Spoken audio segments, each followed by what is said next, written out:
If you wait for the world to give you safety, you will be waiting forever. I learned that the hard way. I was sitting around waiting for everything to line up in perfection. For me to really be able to feel joy, because I had started out my life with so much responsibility. I've talked about how I experienced parentification, and I was responsible for all of my younger siblings. So when things were happening in my life as I got older, I realized it was hard for me to really be in joy. It was hard for me to really be happy, because how can you be happy when you're waiting for the other shoe to drop, when you're waiting for the next disaster, or you're waiting for something to happen? So if you're waiting for that safety outside of yourself, babe, you're gonna be waiting forever. Feminine energy needs safety to flourish, but the world won't always be safe. So how do you stay feminine when your environment isn't safe? You create safety within yourself. Welcome back to the channel. My mission is to teach the language of receiving, God women into soft power, and create spaces where love, wealth, and devotion flow from alignment, not survival. Let's talk about protecting your feminine energy, even when the world around you isn't gentle and isn't a safe space. But real safety doesn't come from people, places, or titles. It comes from your inner world. If your safety depends on something outside of you, you'll always be chasing it. True feminine power says, I can be soft and safe. I can anchor myself in chaos. I can hold myself steady. The first thing that I had to learn was to regulate my nervous system. And in regulating my nervous system, I realized that unsafe environments trigger survival mode. So I experienced freeze. That was always my response when my nervous system was in disarray, when it was active, I would freeze. And it would seem like I was in a state of confusion where it was hard for me to make decisions when I was in that state, when my nervous system was not regulated. But your breath, your rituals, your body, they are your self-safe space. And this is something that I had to learn for myself. I had to realize no matter what I am going through, I had to create a safe space within me. I had to create a sanctuary, which is me, in order to be able to regulate my nervous system so I can start to experience the joy, happiness, and all of these beautiful big emotions that I had really regulated to being something that I was not deserving of, that I was not ready for, that I was not safe enough. So let's go and do an exercise.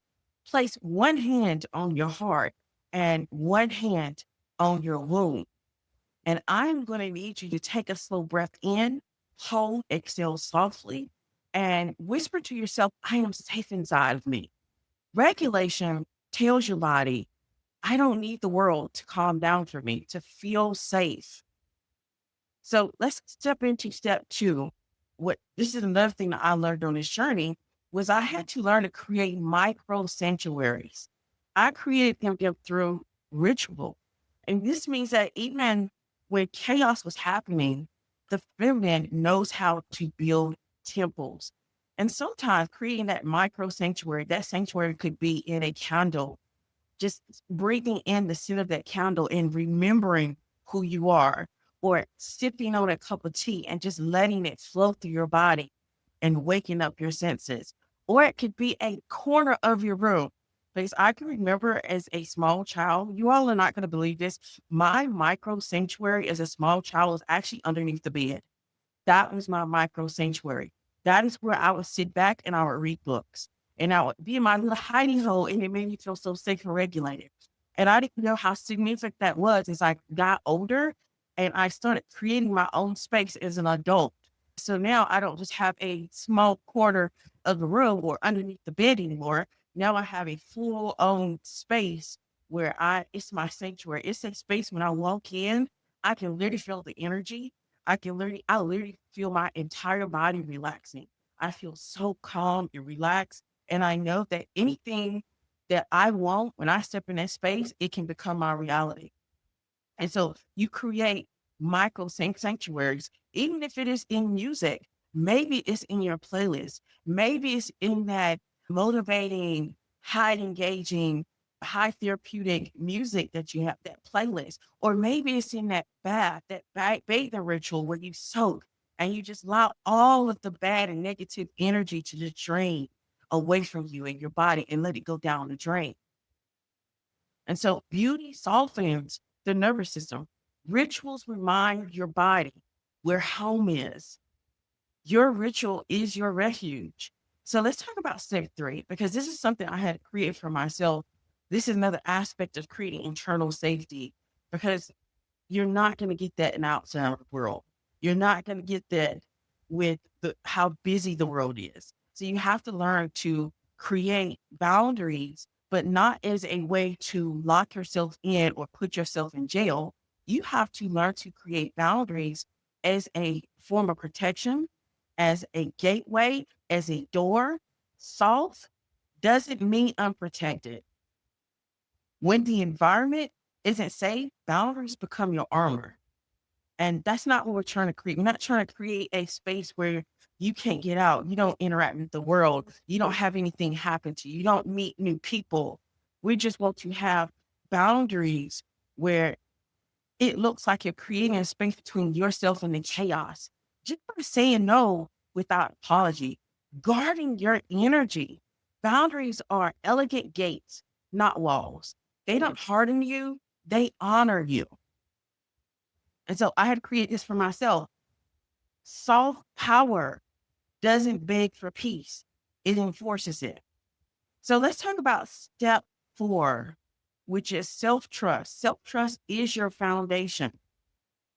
Unsafe spaces make many women doubt themselves.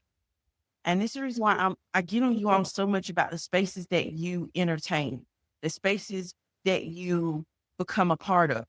Because when you get in these spaces and like a part of creating an internal self space, an internal safe space for yourself is to build a foundation of self trust. You shouldn't violate that by being in spaces that's going to make you feel unsafe or make you feel doubtful of who you are. But your power is in your self trust. You can trust your body signals. You can trust your intuition. You can trust your ability to keep yourself safe. A woman who trusts herself becomes untouchable energetically. She doesn't need permission to say soft. A woman who trusts herself becomes a woman that can counter herself when the chips are down. She becomes a woman that can lean into her own safety when chaos, when disaster happens, when life keeps lifing. You become the softness in the world of just. Your internal safety is your anchor. Your rituals are your shield. Your boundaries are your guardrails. Your self trust is your foundation. So even when the environment isn't safe, your feminine doesn't shrink. She stays steady, soft, and powerful. If this message resonated, remember you can build your sanctuary anywhere. That's why I created the Feminine Ritual Collection to help women regulate, anchor, and soften, no matter what's happening around them. Because safety isn't out there, it lives inside of you.